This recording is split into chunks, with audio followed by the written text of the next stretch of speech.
Classique, l'édito politique avec Le Figaro. Et pour la dernière fois cet été avec François-Xavier Bourmeau, bonjour. Bonjour Bernard. Écoutez, c'est pas tellement de saison en plein cœur du mois d'août, mais on va parler aujourd'hui de bonnes résolutions. C'est plutôt début janvier, ce genre de choses. En tout cas, vous voulez parler des résolutions que prennent les présidents de la République française, en général avant d'être élus. Oui, comme pour tout le monde, on prend des bonnes résolutions dans l'euphorie ou l'insouciance d'un moment suspendu, et puis assez vite ça retombe. Souvenez-vous, avril 2016, bon ça remonte un peu, je vous l'accorde, Emmanuel et Brigitte Macron se retrouvent en une de Paris Match avec ce titre, Ensemble sur la route du pouvoir. L'épouse de celui qui n'est pas encore même pas candidat a parlé à l'hebdomadaire qui en a fait un long article. Ça embarrasse un peu Emmanuel Macron qui prend alors une bonne résolution. Ce ne sera pas une stratégie que l'on reproduira. Alors autant dire que celle-là, elle a volé assez vite en éclats. Il suffit de passer devant un kiosque aujourd'hui pour le constater avec cette nouvelle une d'Emmanuel et Brigitte Macron qui ont ouvert le fort de Brégançon à l'hebdomadaire. Une façon pour le président de la République de préparer la rentrée en parlant de la crise du coronavirus, du plan de relance ou de son nouveau gouvernement. Comme tous ses prédécesseurs à l'Élysée, Emmanuel Macron s'est fait une raison, et encore plus quand il a regardé les chiffres de vente de l'hebdomadaire qui, quand il apparaît en une avec lui, sont toujours très bons. Tenir la presse à distance respectable, tous les présidents de la République en ont rêvé, bon, sauf François Hollande, mais quand les ennuis commencent à s'accumuler, ils finissent toujours par y revenir. Et puis le président Macron a aussi renoué avec la tradition de l'interview télévisée du 14 juillet. On s'en souvient, c'était à peine il y a plus d'un mois, il avait dit qu'il voulait plus de ça aussi. Oui, comme Nicolas Sarkozy à l'époque, il avait décidé d'abandonner ce rendez-vous traditionnel de la fête nationale en deux temps, où d'abord on regarde les militaires défiler sur les Champs-Élysées, et puis ensuite on écoute le président de la République. Nicolas Sarkozy, lui, il avait respecté sa bonne résolution, pas une interview en 5 ans pour le 14 juillet, mais à cause de la crise du Covid et du changement de gouvernement, Emmanuel Macron, il a décidé de renouer avec l'exercice. François Hollande, lui, de son côté, il avait essayé d'en changer la forme en délocalisant l'interview à l'hôtel de la Marine au début de son mandat. Mais dès l'année suivante, il était revenu à l'Élysée. Alors, vous savez, c'est un peu comme les vœux aux Français le soir du 31 décembre. Là, on revient de des bonnes résolutions, plus de saison. Chaque président qui arrive explique qu'il va moderniser l'exercice. Alors on se retrouve avec un président debout, avec un bureau en biais, un bureau vide, un bureau avec des petits objets disposés dessus, des plans de coupe, pas de plans de coupe, un décor qui change parfois. Mais ça se finit toujours de la même façon, le président assis derrière son bureau et qui lit son discours pendant 10 minutes. Mais pourquoi est-ce qu'ils n'arrivent pas, tous ces présidents, à s'extraire de ces contraintes formelles ? Parce que c'est impossible. C'est très facile d'expliquer avant qu'on va tout changer, que ce sera la rupture, le changement ou la disruption. Mais une fois que le président élu se retrouve aux manettes, il se rend vite compte que tous ces outils de communication dont il critiquait l'usage par son prédécesseur, ils sont finalement bien utiles. Revenons à Paris Match. Alors en ce moment, c'est un cas particulier parce qu'on est en pleine crise du Covid, mais en temps normal. Qu'est-ce qui se passe quand le président fait la une ? Dites-nous. Il commence par prendre une volée de critiques, comme en ce moment. On l'accuse de se livrer à une opération de communication, comme en ce moment. Et puis on passe à autre chose. Et le journal, lui, il part dans les salles d'attente des médecins, dans les salons de coiffure, chez les particuliers même, où il circule de main en main.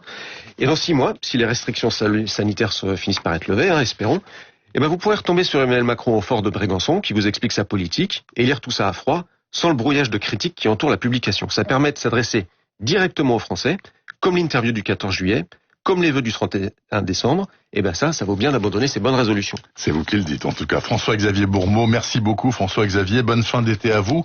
Et dès lundi, donc dans 3 jours, à votre place, il y aura Guillaume Tabar du Figaro, de retour de vacances. Et tout de suite, à 8h17, l'invité politique de Radio Classique. Radio Classique, l'invité de Bernard Poirette. Cet invité, c'est David Béliard, Europe Écologie Les Verts, adjoint à la mairie de Paris en charge de l'espace public, des transports et des mobilités. Bonjour Monsieur Béliard. Bonjour. On vous a invité parce que ce sont les journées d'été d'Europe Écologie Les Verts à Pantin. Ça dure jusqu'à demain. Qu'est-ce qui se passe là, à Pantin ? Vous essayez, parce que tout le monde est invité, il n'y a pas que EELV, il y a d'autres composantes du mouvement écologiste. Vous essayez de fédérer tous les écologistes pour être plus efficaces sur le plan politique et électoral, c'est bien ça ?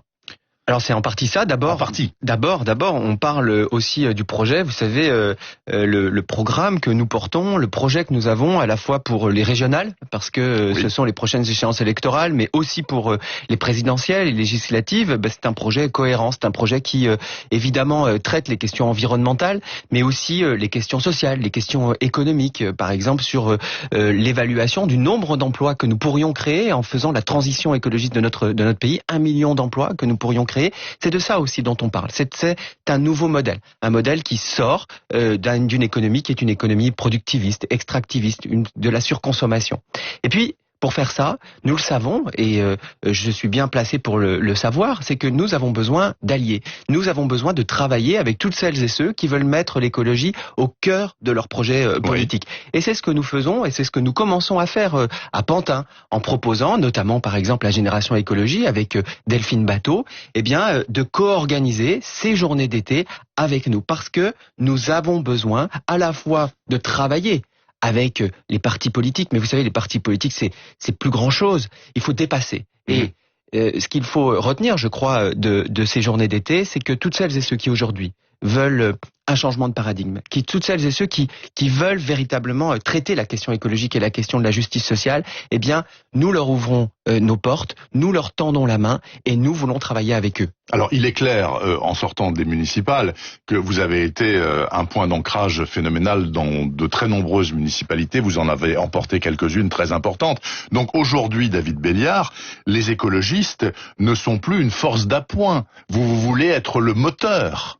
Et vous tirez des gens derrière vous. On voit bien qu'aujourd'hui, dans les grandes villes en tout cas, mais pas que, hier on a eu notamment des interventions de maires de plus petites villes ou de petits villages qui montrent bien que la question de l'écologie, mais de l'écologie au sens large, c'est-à-dire cette question qui traite à la fois les questions environnementales et les questions sociales et les questions même démocratiques, oui. Elle est au cœur des programmes et au cœur des équipes qui ont permis de remporter un certain nombre de grandes villes.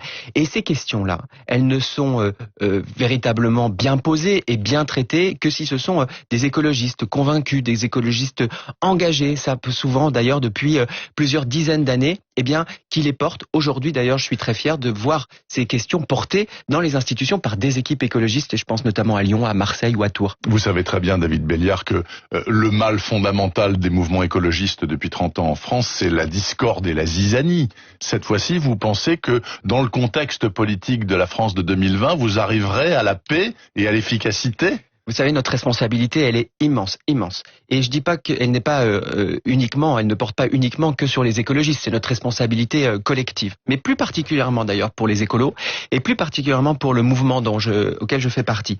Eh bien, oui, moi je crois qu'aujourd'hui nous pouvons traiter la question, puisque c'est votre question, du leadership et notamment sur la question des présidentielles. Monsieur Jadot veut qu'il soit désigné avant janvier, le candidat. En toute sérénité. Il y a des débats sur les questions de timing, sur la manière de faire. Ça sera de toute façon un exercice démocratique. Nous l'avons fait d'ailleurs à Paris pour les municipales, nous le referons pour les présidentielles, parce que nous sommes un mouvement qui est un mouvement transparent, et parce que toutes celles et ceux qui participent à ce mouvement, eh bien, ils et elles ont le droit, eh bien oui, de choisir la personne qui va les représenter pour des échéances qui sont des échéances fondamentales, à la fois pour les écologistes, mais surtout pour le pays et plus globalement d'ailleurs pour l'Europe.